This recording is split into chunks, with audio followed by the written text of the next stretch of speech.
Do you know how much debt the United States has right now? Not a few billion, not a few trillion. We're talking about tens of trillions of dollars, a number so large that most people can't even picture it. If a regular country carried debt this big, investors would panic, the currency would collapse, and the economy would spiral into crisis. History has shown this again and again. Countries drown in debt, then they fall. And yet the United States doesn't. It keeps borrowing year after year, quietly adding trillions more, without triggering a total economic meltdown. Other nations go bankrupt because of debt, but America doesn't. That contradiction alone should make you pause, because something very unusual is happening behind the scenes. At first glance, the situation looks impossible. Imagine an ordinary person with a credit card. If their debt keeps growing while their income barely keeps up, eventually the bank cuts them off. Now imagine a government doing the same thing, but on a scale so large it makes personal debt look insignificant. By normal logic, the US should have hit a breaking point long ago. Yet markets remain calm. US Treasury bonds are still considered one of the safest assets on Earth. The dollar is still the world's most powerful currency. So the obvious question is not just how big is the debt, but why isn't it destroying the system? To understand this, we first need to grasp the scale. The total US national debt is larger than the entire annual economic output of many developed countries combined. It is larger than the GDP of China, Japan, and Germany added together. If you tried to pay it off using tax revenue alone, it would take decades, even if the government stopped spending on almost everything else. Roads, schools, healthcare, defense, none of it would survive such an effort. In real life, paying the debt off in the traditional sense is not just difficult, it's practically impossible. This is where many people assume there must be a trick. Some imagine secret money printing, others believe the debt will simply be wiped away or defaulted on. But that's not what's happening. The truth is both simpler and more complex at the same time. The US is not erasing its debt in a dramatic way. It's slowly changing what that debt means. Think about inflation for a moment. 20 years ago, a few dollars could buy you a full meal. Today, that same amount barely covers a coffee. The number printed on the money didn't change, but its real value did.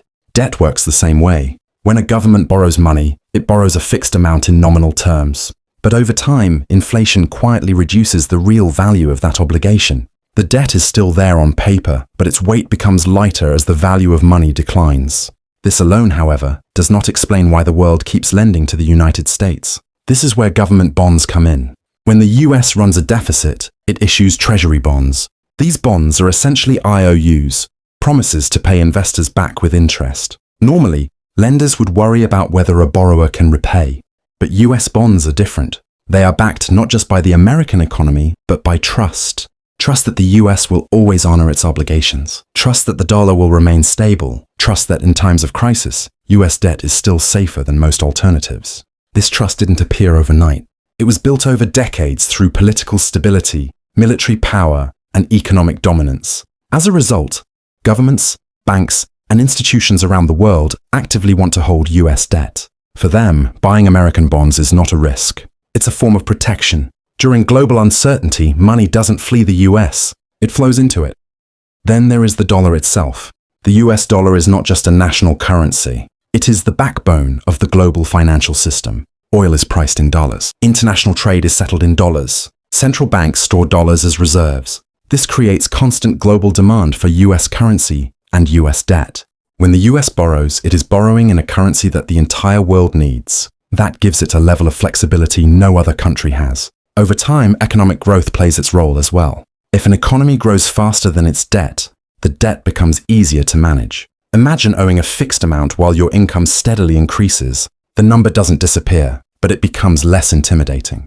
For decades, the US economy has expanded, producing more goods, more services, and more value.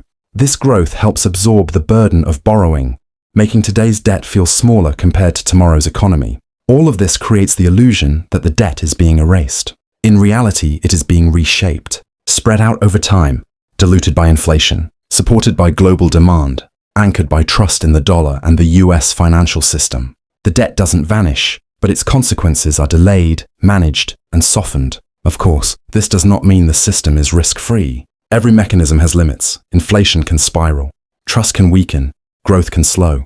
And if those pillars begin to crack at the same time, the story could change very quickly.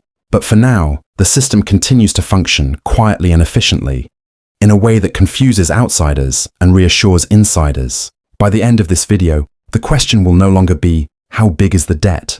But, how long can this system last? Because the real story is not about erasing trillions. It's about managing belief, time, and power in a global financial system that has never existed before. To really understand how this system works, we need to look closer at the mechanisms that quietly reduce the burden of debt over time, starting with inflation. Inflation is often described as a problem, something that makes everyday life more expensive. And for individuals, that's true. But for a government with massive debt, inflation can act like a slow, invisible release valve. When prices rise across the economy, wages, corporate revenues, and tax collections usually rise as well. Meanwhile, the debt itself stays fixed in nominal terms. The government still owes the same number of dollars, but each dollar is worth a little less than before. Over many years, this effect compounds. Think of it like paying back a loan with cheaper money. If you borrowed $100 20 years ago, paying it back today does not feel as painful because that $100 does not buy what it used to. Governments understand this dynamic very well. Moderate inflation quietly transfers value from lenders to borrowers without any official announcement or dramatic policy change. For the United States, managing inflation within a controlled range has been one of the most effective ways to make enormous debt more manageable. Next, consider the structure of US government bonds themselves. These bonds come in different maturities, from short-term bills to long-term notes that last decades.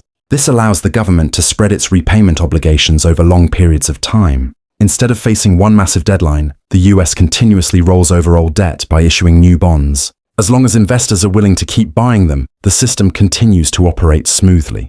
And investors do keep buying them. Not just individuals, but foreign governments, pension funds, insurance companies, and central banks. For many of these institutions, US Treasury bonds are not just an investment, they are a requirement. They need assets that are liquid, stable, and trusted. There are very few alternatives that can match the scale and reliability of the US Treasury market. This creates a constant baseline demand that supports America's ability to borrow at relatively low interest rates. Low interest rates are another crucial part of the picture. When interest rates are low, the cost of servicing debt remains manageable, even if the total debt is enormous. For long periods of time, the US benefited from historically low borrowing costs. This allowed the government to refinance old debt cheaply, locking in low rates for years. Even as debt increased, the annual interest burden did not rise at the same pace. The role of the Federal Reserve also matters here. While the Fed is independent from the government, its policies directly influence financial conditions. By adjusting interest rates and managing liquidity in the system, the Fed can stabilize markets during periods of stress. During crises such as financial collapses or pandemics, the central bank can act as a backstop, ensuring that the Treasury market continues to function. This reassurance further strengthens investor confidence. Now, let's return to the dollar's global role. Because the dollar is the world's primary reserve currency, many countries hold large amounts of US debt as part of their foreign exchange reserves. This is not charity. Holding dollars and US bonds helps stabilize their own currencies and financial systems. It also facilitates international trade. As long as global commerce depends on the dollar, demand for US debt remains strong. This creates a unique feedback loop. The more the world uses the dollar, the easier it is for the US to borrow. And the easier it is for the US to borrow, the more dollar-based assets circulate globally. No other country enjoys this advantage at the same scale. Nations that borrow heavily in foreign currencies often face sudden crises when investor sentiment shifts. The US borrows in its own currency, which it ultimately controls. That difference is critical. Time is another silent factor in this system. Debt sustainability is not just about totals, but about timelines. When obligations are spread across decades, the economy has time to grow, adjust, and adapt. Productivity increases, technology advances, new industries emerge. All of these contribute to higher economic output, which makes past debt look smaller in comparison. Growth does not eliminate debt, but it changes the ratio between what is owed and what is produced. However, none of this means the strategy is without consequences. Inflation, even when controlled, reduces purchasing power. Ordinary people feel it in higher prices and rising costs of living. Asset prices can inflate, benefiting those who own property and stocks while leaving others behind. Debt management at the national level can create inequality at the individual level. These trade-offs are often overlooked in high-level discussions about fiscal policy. There is also the risk of overconfidence. Systems built on trust are powerful but fragile. If investors begin to doubt long-term stability, interest rates could rise. Higher rates would increase the cost of servicing debt, putting pressure on government budgets. If inflation accelerates beyond control, the very tool used to manage debt could become a source of instability. History is full of examples where gradual strategies suddenly failed when conditions changed. For now, the balance holds. The US continues to manage its debt through a combination of inflation, bond markets, global dollar demand, and economic growth. It is not a magic trick, but a carefully maintained system, one that depends on confidence, coordination, and time.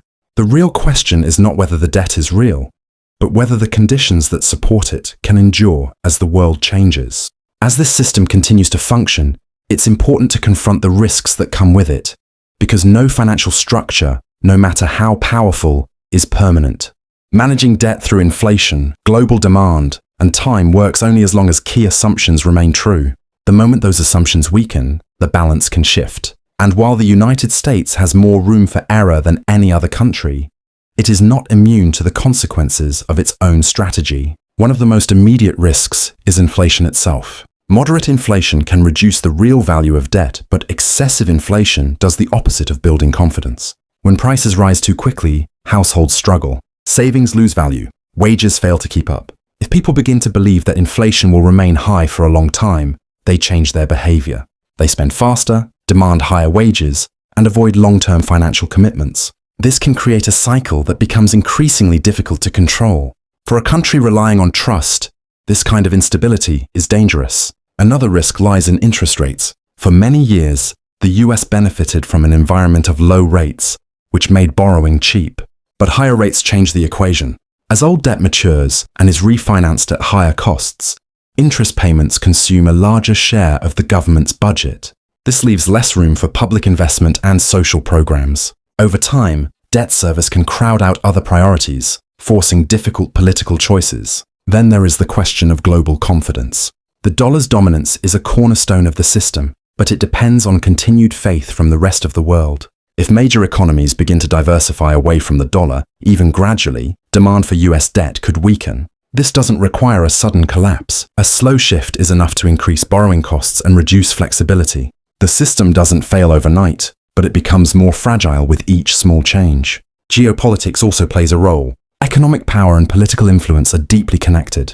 Sanctions, trade conflicts, and shifting alliances can affect how countries view their exposure to US assets. If holding dollars or US bonds is seen as a liability rather than a safeguard, the feedback loop that supports American borrowing starts to break down. Again, this is not an immediate disaster scenario, but a gradual erosion of privilege. At the domestic level, the burden of this strategy is not evenly distributed.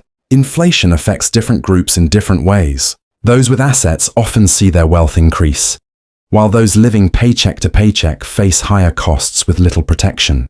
This creates social tension and political pressure. Over time, public resistance to inflationary policies can limit how aggressively the government uses them as a debt management tool.